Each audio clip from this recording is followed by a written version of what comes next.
Hi, I'm Dr. P.K. Talwar, cosmetic surgeon, New Delhi. I'm practicing cosmetic surgery for more than 30 years now and was previously attached to Apollo and Max Hospitals. आज मैं आपसे बात करने जा रहा हूँ plastic surgery और insurance cover के ऊपर, क्योंकि ये हमारे बहुत क्वेरीज आती हैं कि डॉक्टर साहब ये प्रोसीजर कॉस्मेटिक सर्जरी इंश्योरेंस में कवर नहीं हो सकता है, ये हमको महंगा पड़ रहा है, इसमें आप कुछ कर दीजिए। तो मैं आपको बताना चाहूँगा कि ज़्यादातर प्रोसीजर जो हैं कॉस्मेटिक सर्जरी के वो इंश्योरेंस में कवर्ड नहीं होते हैं, और उसका कारण भी है जो कि बिल्कुल सही भी है। अगर कल को आप लाइपोसक्शन कराना चाहते हैं या नाक सुंदर बनाना चाहते हैं या हेयर ट्रांसप्लांट कराना चाहते हैं तो इंश्योरेंस कंपनी आपको क्यों पैसा देगी और क्यों दे? ये आपका एक व्यक्तिगत मामला है, आप ज़्यादा खूबसूरत दिखना चाहते हैं तो इसमें इंश्योरेंस कंपनी का क्या रोल आ गया? कोई रोल नहीं आता। लेकिन लोग चाहते हैं कि झूठे सर्टिफिकेट बना के कुछ और बीमारी दिखा के ऐसे कर दिया जाए जो कि बिल्कुल भी नहीं करते हैं। लेकिन कुछ कंडीशन ऐसी हैं जिसमें कि शायद आपको इंश्योरेंस कंपनी से फ़ायदा मिल सकता है। जैसे आपको बर्थ कंजेनाइटल डिफेक्ट है, अगर बर्थ डिफेक्ट कंजेनाइटल डिफेक्ट है, आपके तालु ये होठ या तालु कटे हुए हैं बचपन से या हाथ में कुछ प्रॉब्लम है, तो ऐसे केसेस में प्लास्टिक सर्जरी जो है वो कवर्ड होती है। और दूसरा जो केस है, अगर किसी भी तरह की डिफॉर्मिटी आ जाती है तो वो भी कवर्ड होती है। जब मान लीजिए कि आपको एक्सीडेंट हो गया, उसमें आपके जबड़े हैं या नाक है वो टूट गई, हड्डी टूट गई है, या कान में कट गए हैं जिसको कि रिकंस्ट्रक्शन की ज़रूरत होती है, मतलब जिसको नॉर्मल लाने की ज़रूरत पड़ती है, तो ऐसे केसेस में इंश्योरेंस कंपनी जो है उसके लिए आपको पैसे देती हैं।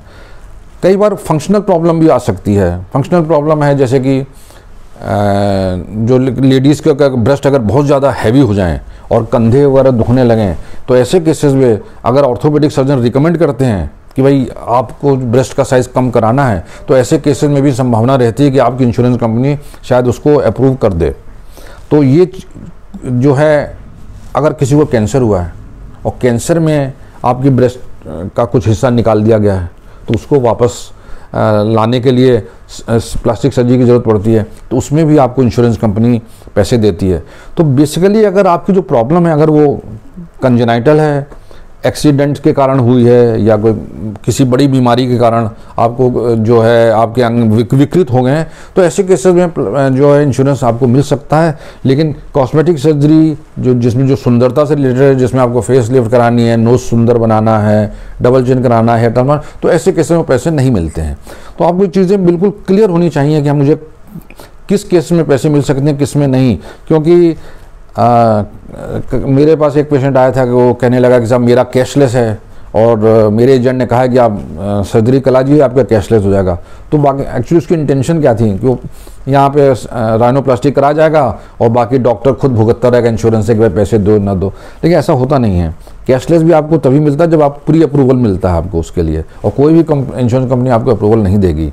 तो ये एक ब्रॉड है जो मैंने आपसे डिस्कस किया, ब्रॉड टॉपिक। इसमें से कुछ एक्सेप्शंस भी हो सकते हैं आपके केस में प्रॉब्लम को देख के, या आपकी इंश्योरेंस कंपनी इसमें कितना कोऑपरेट करती है।